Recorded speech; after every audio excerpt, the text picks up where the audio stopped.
آئے ناظرین پروگرام دیکھیں خری خری باتیں میزبان MS اطہر کریجی کے ساتھ۔ بسم اللہ الرحمن الرحیم۔ اللہ کے نام سے شروع جو بڑا مہربان نہایت رحم والا ہے۔ ورفعنا لک ذکرک، صدق اللہ العظیم۔ BBC اردو.live کے ساتھ آپ کا میزبان MS اطہر قریشی آپ کو سلام پیش کرتا ہے۔ میرا سلام میرے ملک کے دانشوروں، جوانوں، صحافیوں، قلمکاروں، علماء ذی وقار، شاہینوں، ملک کے معماروں اور ملک کی سرحدوں کے محافظوں اور خاص طور سے طاقت کا سرچشمہ عوام کے نام۔ ناظرین، یوں تو بہت سارے پروگرام آپ ٹی وی میں ملاحظہ فرماتے ہیں، لیکن اس پروگرام میں ہم باتیں کریں گے ذرا کھری کھری۔ تو آئیے ہم کھری کھری باتوں کی طرف چلتے ہیں۔ سب سے پہلے جناب میں یہ آپ کو بتانا چاہتا ہوں کہ جیتنا سب کچھ نہیں ہوتا، کبھی کبھار ہارنے میں بھی جیت کے راستے کھلتے جاتے ہیں۔ طاقت میں اپنے استاد اور اپنے والدین سے بے شک آپ بڑھ جاتے ہیں، لیکن زندگی میں سب سے جیتنا اگر آپ چاہتے ہیں تو اپنے استادوں اور والدین سے جیتنے کی کوشش کبھی نہ کرنا۔ آپ کبھی نہیں ہاریں گے۔ اللہ تبارک و تعالیٰ آپ کو ہر میدان میں سرخرو کرے گا اگر آپ نے جو والدین کا حق ہے وہ ادا کیا اور جو اساتذہ کی آپ کے اوپر حق بنتا ہے آپ نے وہ ادا کیا۔ ناظرین، ہم شروع کرتے ہیں صدر مملکت پاکستان محترم جناب عارف علوی صاحب سے، کیونکہ ہمارے ملک کی سب سے بڑی شخصیت اور سب سے ذمہ دار عہدہ جو ہے وہ صدر پاکستان کا ہوتا ہے۔ عارف علوی صاحب ہمارے موجودہ سیٹ اپ کے اندر صدر پاکستان ہیں اور پورے پاکستان کے 22 سے 23 کروڑ عوام کی تمام تر ذمہ داریاں ان بہتر طریقے سے حکومت پاکستان کے ذریعے کنٹرول کرنا، نبھانا ان کی ذمہ داری میں شامل ہوتا ہے۔ لیکن صدر پاکستان صاحب، میں خاص طور سے آپ کو سلام پیش کرتا ہوں کہ آپ نے ذمہ داری سنبھالی، لیکن آپ کا رول جو ہے وہ کہیں نظر نہیں آ رہا۔ آپ کے فیصلوں کی اہمیت کا اندازہ اس بات سے لگایا گیا کہ جب آپ نے ملک بھر کے تمام علماء اکرام کے ساتھ مل بیٹھ کر SOPs تیار کری اور آپ نے اس کو باقاعدہ طور پر اعلامیہ کے طور پر جاری کیا، لیکن آپ ہی کے ملک کے ایک صوبے جس کے وزیر اعلیٰ نے اس کو ردی کی ٹوکری میں اس طرح سے ڈال دیا کہ جس کی کوئی حیثیت نہیں۔ ٹھیک ہے، میں مانتا ہوں، عوام بھی اس بات کو اچھی طرح سے جانتی ہے، پہچانتی ہے کہ پارلیمانی نظام کے اندر جو سب سے بڑی ایگزیکٹو پوسٹ ہوتی ہے، جو طاقتور پوسٹ ہوتی ہے، وزیر اعظم پاکستان کی ہوتی ہے۔ آپ کی تو حیثیت ایک ربڑ اسٹیمپ کی طرح سے ہے، اور وہ ربڑ اسٹیمپ ہے آپ تو ماشاءاللہ سے کہ جس کے اندر انک پیڈ آلریڈی لگا ہوا ہوتا ہے، بس جہاں جہاں استعمال کرنا ہے استعمال کرتے جاؤ، تو آپ استعمال ہو رہے ہیں۔ لہٰذا مجھے آپ سے شکوہ تو ہے، کیونکہ آپ نے ایک منصب ایسا سنبھالا ہوا ہے، آپ نے اس کا حلف اٹھایا ہوا ہے باقاعدہ۔ لیکن چلیں آپ کو تھوڑی دیر ہم جو ہے وہ ایک ریلیف دیتے ہیں، اس لیے کہ ذمہ داری جو ہے وہ چیف ایگزیکٹو یعنی وزیر اعظم پاکستان کے اوپر ہے۔ تو پاکستان کا وزیر اعظم، کیا شان ہے اس شخص کی کہ جس کو وزارت عظمیٰ پاکستان ملی، کیونکہ یہ وہ ملک وطن پاکستان ہے کہ جو نہ صرف عالم اسلام کے اندر اپنی ایک منفرد حیثیت رکھتا ہے، بلکہ یہ ملک وطن پاکستان ہمیں اللہ تبارک و تعالیٰ کی طرف سے تحفے میں ملا، اور وہ بھی 27ویں شب رمضان المبارک کے مہینے میں جمعہ کے دن، جمعۃ الوداع کے دن۔ تو اس ملک کے آپ نے وزیر اعظم کی حیثیت سے حلف اٹھایا۔ ٹھیک ہے، آپ سے غلطی ہو گئی، آپ خاتم النبیین کا لفظ صحیح طرح سے استعمال نہیں کر سکے، ادا نہ کر سکے، کیونکہ آپ تو دین کے متعلق کچھ جانتے نہیں ہیں، اور جو کچھ بھی آپ کلمات ادا کرتے رہیں کہ آپ اللہ کو نہیں مانتے تھے، ٹھیک ہے، اب تو اللہ کو ماننا شروع کر دیا آپ نے، اب مدینے کی ریاست کا تصور آپ نے دے دیا، پاکستان کو مدینے کی ریاست کے طرز پہ چلائیں گے۔ لیکن کب چلائیں گے؟ 2 سال گزرنے کے بعد؟ ابھی تک آپ کی جو اصطلاحات آ رہی ہیں وہ آپ کا رخ صرف ایک ہی طرف جا رہا ہے. آپ کے جتنے وعدے تھے، آپ کو سپریم کورٹ آف پاکستان نے جو القابات دیے ہیں، آپ کم سے کم اس کی لاج رکھ لیتے. نہیں، آپ سے نہیں ہو سکتا، آپ سے نہیں ہو سکتا میرے محترم وزیر اعظم صاحب. یہ آپ کے بس کی بات نہیں ہے، یہ کرکٹ کا میدان نہیں ہے محترم. یہ سیاست ہے اور حکومت کی ذمہ داریاں نبھانا ہے. آپ اپنی ٹیم کوئی صحیح طرح سے منتخب نہیں کر سکے اب تک. 1 سال، 1.5 سال، 2 سال، کتنا ٹائم چاہیے آپ کو ٹیم بنانے کے لیے؟ آپ نے 2 سال کے عرصے کے اندر اپنے 3 جناب وزیر اطلاعات چینج کر دیے. اب آپ کا جنرل بھی باجوہ ہے، آپ عاصم سلیم باجوہ صاحب کو لے کر آ گئے. اللہ تبارک و تعالیٰ کرم فرمائے. اور دوسرے جو آپ نے اپنے ساتھی مقرر کیے ہیں وہ بھی آپ ان کو، شبلی نعمانی صاحب، اللہ تبارک و تعالیٰ سے دعا ہے کہ اللہ تعالیٰ انہیں توفیق عطا فرمائے کہ ملک کے لیے بہتر کوئی کام کر سکے. لیکن آپ کا کردار کیا ہے؟ جو کچھ میں نے اسس کیا ہے، جو کچھ میں نے دیکھا ہے، جو عوام دیکھ رہی ہے، وہ آپ پہلے دن سے قادیانی لابی کو اس ملک کے اندر ایک مقام دلانے کی کوشش کر رہے ہیں. یہ آپ کا ایجنڈا تھا. جو آپ نے ملاقات کی تھی الیکشن سے پہلے قادیانی فرقے سے، ٹھیک ہے، پاکستان جو ہے وہ مسلمانوں نے پاکستان کے لیے بنایا، اقلیت کو بھی اس میں باقاعدہ طور پر ہم نے نمائندگی دی ہے، لیکن اقلیت کو دی ہے. مسلمان ہم اس ملک کے وارثین میں سے ہیں، وارثین میں سے بھی ہیں، اور ہم فاؤنڈر آف پاکستان میں سے بھی ہیں. مسلمانوں نے پاکستان کو بنانے والے مسلمانوں نے پاکستان ہے، لیکن اقلیتوں کا بھی اس میں ہم نے برابر حق دیا ہے. ہمارے ملک کے اندر آپ نے دیکھا نہیں کیا، کس کو اپنی مذہبی رسومات ادا کرنے کی اجازت نہیں؟ ہر ایک کو ہے، ہندو ہو، عیسائی ہو، سب ہو. لیکن جو دشمن اسلام ہے، یعنی گستاخ رسول ہے، جو نبی کریم صلی اللہ تعالی علیہ وآلہ وسلم کو خاتم النبی نہیں مانتا، اپنے آپ کو مسلمان کہتا ہے، وہ تو مرتد ہو گیا. اور اگر مسلمان تھا اور قادیانی ہوا تو مرتد واجب القتل ہو گیا. تو جو لوگ مرتد ہیں، واجب القتل ہیں، آپ ان کو اپنے سر کا تاج بنا کر بٹھا رہے ہیں. تو آپ کیا مسلمانوں کے ساتھ ذاتی نہیں کر رہے ہیں کہ آپ گستاخوں کو اپنے برابر لا کے بٹھانا چاہتے ہیں؟ بھائی بات صرف اتنی سی ہے کہ آپ کے وزراء کی ٹیم تو ناکارہ ہی ہے. آپ نے کیونکہ تمام دوسری سیاسی اور مذہبی جماعتوں کے لوٹوں کو اپنی جماعت میں جمع کر کے ان کو وزارتیں دی ہوئی ہیں، تو وہ تو اپنا کردار اسی طرح سے ادا کریں گے جس طرح سے انہیں کرنا چاہیے. آپ کی عقل کو پتھر پڑ گئے ہیں، اس لیے کہ آپ کے اندر عقل سمجھ تو ہے ہی نہیں. آپ کے پاس کوئی پراپر آپ کو مشورہ دینے والی ٹیم ہی نہیں ہے. آپ کے جو فگرز آؤٹ ہوتی ہیں، جو آپ کہتے ہیں جناب علی 65,000 لوگوں کے کرونا ٹیسٹ ہوئے، اس میں سے 7 لاکھ کے جناب علی ٹیسٹ نگیٹو نکل آئے. تو میرے بھائی آپ کے پاس تو کہیں سے بھی کچھ بھی نہیں ہے. آپ کے وزراء کہتے ہیں ہم نے 29 ارب افراد کو جو ہے وہ رقوم تقسیم کر دی پاکستان کے اندر. 29 ارب افراد کو رقوم تقسیم کر دی.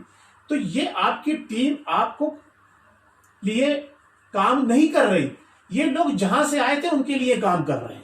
میں آپ سے یہ عرض کرنا چاہتا ہوں وزیر اعظم صاحب کہ باتیں تو بہت ساری ہیں، لیکن فی الوقت جو کرنٹ ایشو ہے وہ یہ ہے کہ پاکستان میں جو کرونا وائرس سے حالات بگڑے ہیں، اس میں آپ نے جتنا بھی ریلیف دیا، جو آپ نے اقدامات کیے، آپ نے جو ہے جزوی طور پر جو ہے لاک ڈاؤن کو ختم کرنے کی بھی بات کری اور سہولتیں دینے کی بات کری، لیکن آپ کی اپنی صوبائی حکومت یعنی پنجاب کی حکومت بھی اس پہ برابر طریقے سے عمل کرتی نظر نہیں آ رہی.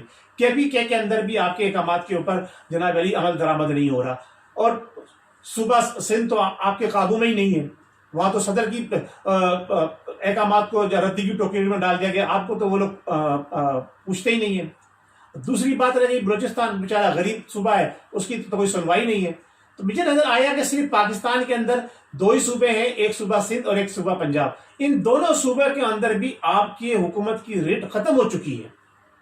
اب ایسے میں آپ تو میں نے وہ بتایا بھی کہ آپ جو ہے کیا نام ہے، جب تک آپ خود کچھ نہیں کر سکتے، کوئی بھی آپ کو کسی بھی طریقے سے کام کرنے نہیں دے گا۔ بات صرف اتنی سی نہیں ہے کہ پاکستان جو ہے وہ ہم نے حاصل کیا، پاکستان کا مطلب کیا، لا الہ الا اللہ، نظام معیشت کیا ہوگا، محمد رسول اللہ۔ بات یہ ہے کہ اس میں جو ہے وہ کام جو ہے مذہبی اعتبار سے کیا ہو رہے ہیں۔ آپ نے 2 مرتبہ، ایک دفعہ نہیں 2 مرتبہ مسلمانوں نے پاکستان اور مسلمانوں نے پاکستان کے نمائندوں کو دھوکہ دیا ہے۔ سپریم کورٹ نے آپ کو جو القابات دیے ہیں، آپ نے ان کی بھی لاج نہیں رکھی۔ قوم سے جو آپ وعدے کر آئے کہ جناب علی آپ لٹیروں کو، جاگیرداروں کو جو ہے اور ذخیرہ اندوزوں کو قرار واقعی سزا دیں گے، ان کو آپ جو ہے گرفتار کریں گے، ان کو سزائیں دیں گے، انہیں سولی پہ لٹکائیں گے۔ اور آپ نے یہ بھی وعدہ کیا تھا کہ میں بھیک نہیں مانگوں گا، لیکن مجبوری ہے آپ کی، یہ آپ کی عادت میں شامل ہے۔ وہ کہتے ہیں نا کہ 100 سال تک غریبی کی بو نہیں جاتی، 100 سال تک امیری کی بو نہیں جاتی۔ تو آپ تو پیدائشی نہیں کہوں گا آپ کو، لیکن آپ تو جب سے آپ عملی زندگی میں آئے آپ مانگتے چلے آئے، تو وہ مانگنے کی عادت آپ کی نہیں جائے گی۔ بیرون ملک پاکستانیوں کے حال کیا ہیں وہ آپ کو پتہ نہیں، لیکن آپ ان سے مانگنے پہ تلے ہوئے ہیں۔ یہاں لوکل جو پاکستان کے اندر پاکستانی ہیں ان کے حال کیا ہے، آپ ان سے مانگنے پہ تلے ہوئے ہیں۔ ٹھیک ہے، مانگیں، آپ کا کام مانگنا ہے، لیکن مانگ کس کے لیے رہیں؟ چلو قوم دیتی ہے اس وجہ سے کہ آپ مانگ رہو پاکستانی کے لیے، تو پاکستانیوں کو دے تو دو۔ نادرا بند پڑا، شناختی کارڈ کی ویریفیکیشن نہیں ہو رہی ہے، آپ کہہ رہو جناب علی ہم نے جناب علی اتنوں کو پیسے بانٹ دیے، اتنوں کو یہ بانٹ دیا۔ بھائی اندھا باٹے ریوڑیوں کو والا حساب آپ کے قوم کے ساتھ ہو رہا ہے، آپ خاموش ہیں۔ میں بات کر رہا تھا لٹیروں، جاگیرداروں اور سرمایہ داروں اور ملک کے دشمن عناصر کی، تو آپ تو ان کو کھلی چھوٹ دے رہے ہیں۔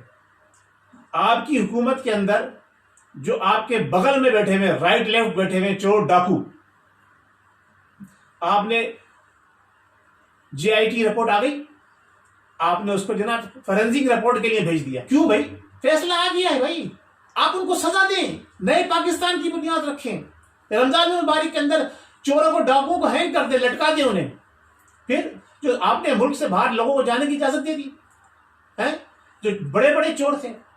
ابھی بات ہو رہی تھی جناب ڈاکٹر عاصم کی، 450 ارب کوئی معمولی رقم ہے، شرجیل محمد 300 ارب کوئی معمولی رقم ہے، فلانا اتنے ارب کوئی معمولی رقم ہے۔ آپ کو تو ارب ایسا لگ رہا ہے جیسے کہ آپ سعودی عرب سے کسی ایک ارب کو لے کر آ گئے، کوئی بات نہیں، وہ کسی پاکستانی نے لوٹ لیا، کوئی بات نہیں۔ میرے محترم، آپ نے فیصلے کرنے اور آپ فیصلے نہیں کر سکتے، یوں کہ آپ جو کچھ بھی کر رہے ہیں اس پر کوئی عمل درآمد نہیں ہو رہا۔ آپ کی ڈور جن لوگوں کے ہاتھ میں ہے وہ جس طرح سے چاہیں آپ کو استعمال کر رہے ہیں۔ آپ کی کمزوریاں ان کے پاس ہیں، جو آپ کی حکومت کے اس وقت عہدیدار ہیں، ذمہ دار ہیں، وزراء ہیں، آپ کی بہت ساری کمزوریاں ان کے پاس ہیں، اسی لیے وہ آپ کو کام نہیں کرنے دے رہے اور آپ ان سے کام نہیں لے پا رہے۔ لہٰذا یہ ذمہ داری آپ چھوڑ دیں، کسی ایک بہتر آدمی کو یہ ذمہ داری دے دیں۔ جس طرح سے اب آپ آہستہ آہستہ آہستہ آہستہ تمام لوگوں کو لے کے آ رہے ہیں، جو ہمارے سرحدوں کے محافظ ہیں وہ ہمارے ملک کی دفاع بھی کر لیں گے۔ لیکن اگر آپ نے واقعی پاکستانی قوم کے لیے کوئی کام کرنا ہے تو سب سے پہلے تو یہ اعلان کریں کہ پاکستان ہمیں 27 رمضان المبارک جمعۃ الوداع کے دن ملا تھا، ہم جشن آزادی پاکستان 27 رمضان المبارک کو منائیں گے۔ ایک بات۔ دوسری بات یہ کہ اب تک جتنے بھی چور پکڑے گئے ہیں، جن کے خلاف حکومت نے فیصلے کر دیے ہیں، جو بڑے بڑے ڈاکو ہیں، ان کو دوبارہ بند کرے۔ کوئی 50 لاکھ کی زبان پہ چلا گیا 450 ارب لے کر، کوئی 20 لاکھ کی زبان پہ چلا گیا 300 ارب لے کر، کوئی فوج کو دھمکی دے کر کہ میں اس کی اینٹ سے بجا دوں گا، وہ گھر پر جا کے ایئر کنڈیشن میں سو رہا ہے، کوئی جناب علی پاکستان کو کچھ دے کر ملک سے باہر چلا گیا، وہ باہر جا کے بیٹھا ہوا ہے۔ سمجھے؟ آپ جو ہیں کس کا مقابلہ کریں گے؟ آپ کسی کا مقابلہ نہیں کر سکتے، آپ کسی قابل ہی نہیں ہیں، اس لیے کہ آپ پہ خود فیصلہ کرنے کی کوئی صلاحیت نہیں ہے۔ اور اگر آپ کوئی فیصلہ کرنا چاہتے اور کر سکتے ہیں تو وہ صرف یہی کر رہے ہیں، یوں کہ آپ جن لوگوں کو کندھوں پہ چڑھ کر آئے ہیں، بات پھر وہی گھوم کر آتی ہے، قادیانی لابیوں کو اور یہودیوں کو آپ جو ہے وہ ایکسس دے رہے ہیں پاکستان کے اندر، جو پاکستان کی عوام کبھی برداشت نہیں کرے گی۔ یہ میں آپ کو بتا دے رہا ہوں، آپ نوٹ کر لیں اس بات کو۔ آپ اسرائیل کو تسلیم کرنے کے لیے آپ کی اسمبلی کے اندر جناب علی آپ کی جماعت کے لوگ قرارداد پیش کر رہے ہیں، شرم نہیں آ رہی؟ جو لوگ وہاں مسلمان بیٹھے ہوئے ہیں ہمارے، اور خاص طور سے میں نور اللہ قادری صاحب سے بات کروں گا کہ جناب کیسے آپ یہ تسلیم کرنے جا رہے ہیں کہ قادیانیوں کو ہمارے برابر لا کے بٹھا دیا جائے اسمبلی کے اندر. میں وزیر اعظم صاحب سے پوچھنا چاہتا ہوں, میں نور اللہ قادری صاحب سے پوچھنا چاہتا ہوں, میں صدر مملکت پاکستان سے پوچھنا چاہتا ہوں کہ اگر آپ کے گھر کے اندر کوئی مسلمان خانسامہ ہے, آپ کے گھر میں ایک مسلمان مالی ہے, آپ کے گھر میں ایک عورت کام کرنے والی جو آپ کے گھر کی صفائی ستھرائی کرتی ہے مسلمان عورت ہے, آپ اگر اپنے گھر کی کوئی تقریب کرتے ہیں اس میں موجود مہمانوں کو بلاتے ہیں, تو کیا ان خانسامہ کو, مالی کو, اس خاتون کو آپ اپنے برابر بٹھانا اس وقت پسند کریں گے؟ نہیں کریں گے, یقیناً نہیں کریں گے. تو پھر ہم کیسے اس بات کو گوارا کر لیں کہ ہم اپنی پاکستان کی اسمبلی, ایک ایسے ملک کی اسمبلی جو عالم اسلام کی کو لیڈ کرنے جانے والا ہے, جو پاکستان کے جو دنیا بھر کے اندر 7ویں نمبر پہ پاکستان آتا ہے ایٹمی قوت کے اندر, اس ملک کی اسمبلی کے اندر آنے کا, آپ اپنے ساتھ بٹھانے کا قادیانیوں کو راستہ کھول لیں, جو کام آپ کرنے جا رہے ہیں, جو کام آپ نے اس وقت کیا ہے. لہٰذا میں اس کی پرزور مذمت کرتا ہوں کہ قادیانی تو غیر مسلم ہیں, اس کے متعلق اور کسی قسم کے قانون کی لانے کی کسی قسم کی ضرورت نہیں ہے. ہم انہیں اسمبلیوں میں اپنے برابر میں بیٹھنا پسند نہیں کریں گے. آپ ایسٹ انڈیا کمپنی نہ بنائیں, ایسٹ انڈیا کمپنی بنا رہے ہیں آپ ملک وطن پاکستان کے اندر, اور یہودیوں کو اور قادیانیوں کو ملا کر آپ ایسٹ انڈیا کمپنی بنا رہے ہیں. ایسا نہیں ہوگا. وزیر اعظم صاحب اس بات کو نوٹ کر لیجیے. اور میں یہ بات اپنے اور مزید ذمہ داران جو ہماری مسلح افواج کے سربراہ ہیں ان سے بھی کہنا چاہتا ہوں کہ آپ اس بات کو نوٹ کر لیجئے. آپ ان کا ساتھ اس معاملے میں قطعی نہیں دیں گے. ان کو اس بات کو, اس اقدام کو اٹھانے سے روکنا آپ کی ذمہ داری ہے, کیونکہ آپ ملک کے سرحدوں کے بھی محافظ ہیں, آپ کے ملک کے نظریات کے بھی محافظ ہیں. ہمیں آپ سے بڑی امید ہے, اور میں یہ توقع رکھتا ہوں کہ ہماری عدلیہ اس بات پر خاموش نہیں رہے گی. عدلیہ کے بھی جو ذمہ داران ہیں, جو اور مسلمانان عالم اور خاص طور سے ہمارے علماء اکرام اس بات کو نوٹ کر لیں کہ یہ ایک سازش ہے, یہ چال ہے, یہ اسی طرح کی سازش ہے, اسی طرح کی چال ہے کہ جس طرح سے خادم حسین رضوی کو جناب علی دھرنے سے اٹھا کر بھیجا گیا تھا, پھر اس کے بعد آپ کے ساتھ SOP تیار کی گئی. لیکن آپ دیکھ لیں علماء اکرام کو مساجد کے اندر سے, یہ ملک وطن پاکستان اسلام کے نام پہ اس لیے بنا تھا کہ ہم وہ جو کام انڈیا میں ہو رہا ہے وہ یہاں ہونے دیں. ہماری پولیس دندناتی مسجد پہ گھس جائے, ہمارے اماموں کو مسجد سے گریبان سے پکڑ کے باہر نکالے اور انہیں مرغا بنائے. شرم نہیں آئی ان پولیس والوں کو جو اپنے آپ کو مسلمان کہتے ہیں, اور ایک مسجد کے امام کو مرغا بنایا انہوں نے نمازیوں کے سامنے. ہم نے یہ ملک اللہ اور اس کے رسول کے دین کی سن بلندی کے لیے حاصل کیا تھا, اور انشاءاللہ تبارک و تعالیٰ دیا خو ہم نے, جا بھی ہم دیں گے. اس مملکت پاکستان کے اندر نظام مصطفیٰ لا کے دم لیں گے. وآخر دعوانا والحمدللہ رب العالمین. السلام علیکم ورحمۃ اللہ وبرکاتہ.